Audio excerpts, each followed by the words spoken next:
Mahatma Gandhi na luchinglaga houdoklamba non-violence amasung non-cooperation ki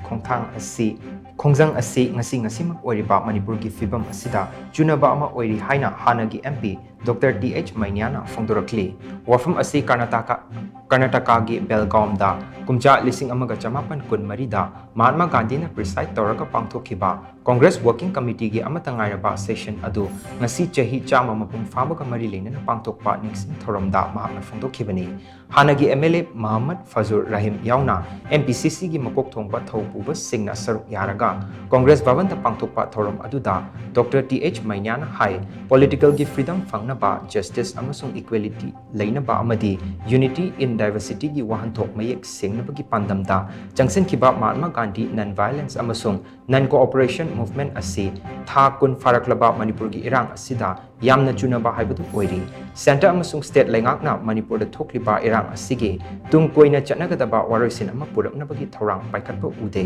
mafam chaba platform ama semduna furup animak ki miyoi sing wari sanaraga irang asi loisenaba honabagi thorang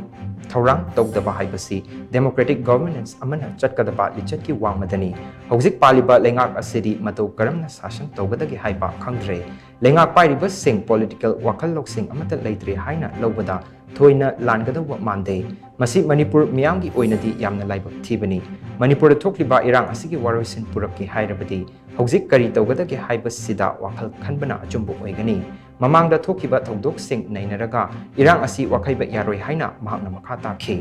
thoram aduda Dr Th Meinya na hai Mahatma Gandhi na preside tawraga kumja lising amaga chamapan kunmari gi ngasigi numit asida pangthokhiba Congress Working Committee CWC gi mifam adubu ningsingba oina ngasisu CWC gi extended meeting famkhi maduda MPCC gi president MLA K Mega Chandra CLP leader Okram Ibobi amadi CWC gi member Gaikhangam su saruk yakhi haina mahakna makhatana phongdokhi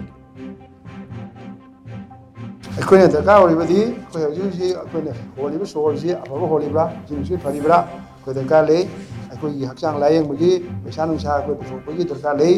ꯑꯩꯈꯣꯏ ꯏꯆꯥꯁꯤꯡ ꯂꯥꯏꯔꯤꯛ ꯂꯥꯏꯁꯨ ꯇꯝꯅꯕꯒꯤ ꯄꯩꯁꯥ ꯗꯔꯀꯥꯔ ꯂꯩ ꯍꯥꯏꯕꯁꯤꯒꯤ ꯃꯇꯥꯡꯗ ꯁꯔꯀꯥꯔꯅ ꯀꯔꯤ ꯇꯧꯕꯤꯒꯗꯒꯦ ꯁꯤ ꯇꯧꯕꯤꯗꯗꯅ ꯍꯥꯟꯅꯒꯤ ꯁꯨꯝ ꯍꯟꯖꯤꯟ ꯍꯟꯖꯤꯟꯅ ꯉꯥꯡ ꯂꯩꯕꯁꯦ ꯃꯁꯤꯃꯗꯤ ꯏꯁ ꯅꯣ ꯒꯨꯗ ꯑꯩꯈꯣꯏ ꯐꯠꯇꯦꯅ ꯑꯩꯈꯣꯏ ꯊꯝꯖꯒꯦ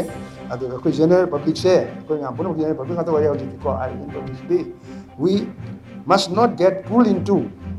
ꯗꯤ government opposition tasel moi government opposition khanabasida khoi praja mayam je singan bibaside tawbido kai je ko jang ore Manipur ji le pura gyan am ta de Manipur is full of confusion Shakespeare gi literature tam satru di en khami ramone khali ai hajer ji dala ma kasi jai confusion was confounded in the village kai habi se Manipur lai ba kai gi mak se una mak se khoi gyan ta ba se gyan ta da se kamai ta di no jo gyan ta sal tre gyan ta da se Tadri is coming Tadri knows about we get us confusion was confounded. Aduna both sides, in my opinion,